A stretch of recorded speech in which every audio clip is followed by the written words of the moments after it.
How's it going, guys? This is Tyler Hargrave here from Jay's Alarms Car Audio in Fresno, showing you exactly how to do a Transit Connect. This is going to be a 14 through 18. This is actually one of our eBay customers that brought it down to us from Tacoma, Washington. This is Carlito's Auto Detailing. He was having issues with it. It wasn't programming. He said he's going to be in California. I told him to swing it by. We're going to help you out. So that's first class service, just so you guys know, okay? That's just exactly how we take care of our customers here. So we're going to give you a quick rundown of how to do this and a couple different things that if it doesn't work, we're going to show you exactly why it doesn't work and how to get it working, okay, guys? So we're going to go and hop inside of here. You're going to get a couple items from us. You're going to get our module, which is going to be this right here. This is going to be actually doing the remote start. And you're going to actually get what's called a T-harness. I currently have it plugged in, but we make it so beautiful and so easy that you don't even have to connect any wires to your OBD2 plug. We have OBD2 plug that plugs right in. So real simple, you're plugging that in down there, driver's side. You're also going to plug in at your ignition cylinder right here, one plug, unplugs, and then also you have an immobilizer plug that plugs in right back here. Real simple. After that, you're going to have your module connections here, okay, guys? So what I'm going to go ahead and do, this vehicle does require a two-step process. It's called a cloning process. So we're going to go ahead and do, I'm going to get that module out.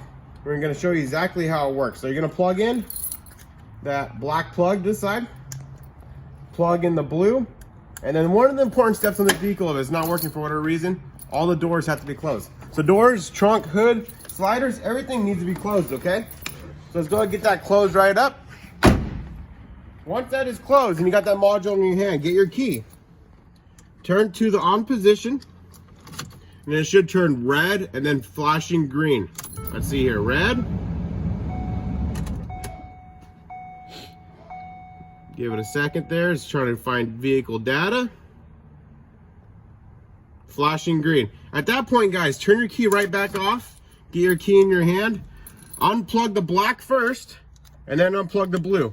At that point, guys, what's very important is you guys need to decide two things. Either are you going to ship this back to us here in Fresno, California, where we'll reflash it for free and send it back to you, or are you going to take it to a local local car audio shop that's actually going to do the programming for you. As long as they flash ADS, Flash Logic, iData Link, they should be able to do it. If not, send it back to us. We're here to help you, okay? Make it easy for the video. I already have one that we did the key cloning on, okay? So I'm going to put that module down, grab this one. We're going to go ahead and plug this back in. So we're going to start with your blue. Plug that right in this side. Plug in your black. And remember, this is after you get it back from us. So don't try this at home and say, wait, why is it not working? It's after you get it back from us. And again, make sure all the doors, hood, trunk, everything's closed, okay? All right, put the key in the ignition. It should go red and then turn green, okay? Let's see here, red. Give it a second, it's trying to get vehicle data.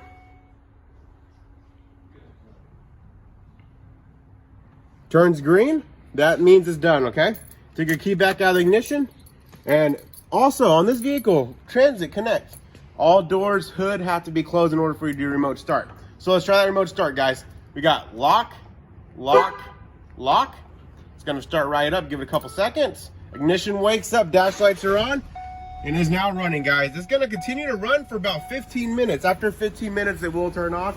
All right, I'm gonna show you one of those safety features that we do have. If you have vehicles in the driveway running or outside your business or home or whatever, and it's running, someone decides to break in or you leave the door unlocked and they break in and they're gonna drive off, our vehicle remote start system has a safety feature built in. So if they don't have the key to your vehicle, they cannot drive off. What's gonna happen is, let's say we unlock it. I'm gonna show you guys a little bit better view. What's gonna happen is if they were to push that brake without putting the key in the ignition, it will turn off. So let me show you that. Push the brake, vehicle turns right off. So your vehicle is safe remote starting, unlike going out there and using your key and all that. To show you another thing is you cannot remote start when the doors are open. So let me show you that again right now. 1, 2, 3. Will not start up. You have to make sure these doors on the Transit are closed. So let's close that. 1, 2, 3. Give it a second, it'll start right up. And there it is, guys. That's just how easy it is to add a remote start on a 2014 Ford Transit, okay, guys? Find us on eBay. Jay's Alarms on eBay. We have them for Ford, Chevy, Toyota, Chrysler, Dodge, all different vehicles you think of. We make it super simple to use the original key fob to start your vehicle up under 15 minutes on most vehicles, okay, guys? Again, thank you. This is Tyler Hargrave from Jay's Alarms Car Audio. Give us a call, 559-264-9111. Again, that's 559-264-9111. Thank you again.